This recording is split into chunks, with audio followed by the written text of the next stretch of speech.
আসসালামু আলাইকুম প্রিয় শিক্ষার্থী বন্ধুরা, আজ আমি কমপ্লিটিং সেন্টেন্স নিয়ে কথা বলবো।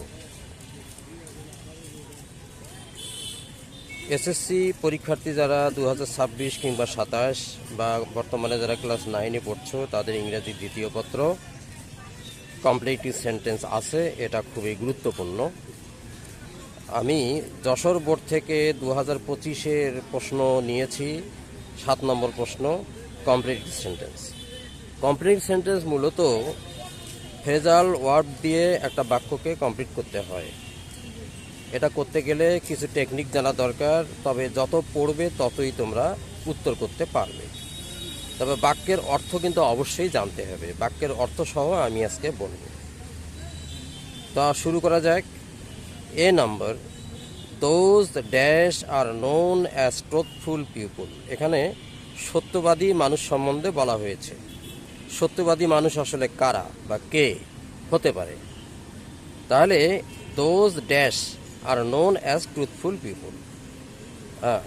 তাহলে এখানে আমরা বলতে পারি those who speak the truth R known as truthful people. যারা সত্য কথা বলে তারাই আসলে সত্যবাদী মানুষ হিসেবে পরিচিত। আচ্ছা, তাহলে হবে অ্যান্সার হবে হু স্পিক দ্য ট্রুথ। বিতে, one can not command the respect of others unless dash দিয়ে ফুল স্টপ। কোনো একজন ব্যক্তি অন্যের সম্মান পেতে পারে না যদি না তিনি কি করেন। এখানে উত্তর খুঁজলে পাওয়া যাবে। অ্যান্সার হবে one is honest and truthful. যতক্ষণ না একজন সৎ হয় এবং সত্যবাদী হয়।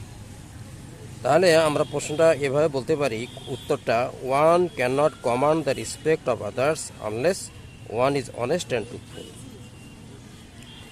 সি নম্বরে, no bodies people nowadays people lie as if dash. বর্তমানে কিছু কিছু মানুষ আছে এমনভাবে মিথ্যা কথা বলে যে, তাহলে এটা হবে কি হবে কমপ্লিটিং সেন্টেন্সের ক্ষেত্রে? ইট ওয়ার দেয়ার হ্যাবিট, যেন এটা তাদের অভ্যাস। তাহলে ইট ওয়ার দেয়ার হ্যাবিট, এটাই হবে বর্তমানে উত্তর। ডি নম্বরে, দো a liar sometimes speak the truth. যদিও একজন মিথ্যাবাদী সব মাঝে মাঝে সত্য কথা বলে। এর ড্যাশে কি হবে, গ্যাপে কি হবে, ফাঁকা স্থানে কি হবে? আমরা উত্তরে লিখতে পারি নো বডি বিলিভস দেম। কেউ তাকে বিশ্বাস করে না। অর্থাৎ যে ব্যক্তি মাঝে মাঝে মিথ্যা কথা বলে কেউ তাকে বিশ্বাস করে না। আচ্ছা, ই নম্বরে, so it is a wise decision দিয়ে ড্যাশ আছে, গ্যাপ ফুল স্টপ আছে। এর অর্থ হলো কাজেই এটা একটা জ্ঞানী সিদ্ধান্ত বা বিজ্ঞ সিদ্ধান্ত এই যে উত্তরে বলা যায় to speak the truth always, সর্বদা সত্য কথা বলা। তাহলে আজ এই পর্যন্ত বন্ধুরা, ধন্যবাদ, খোদা হাফেজ।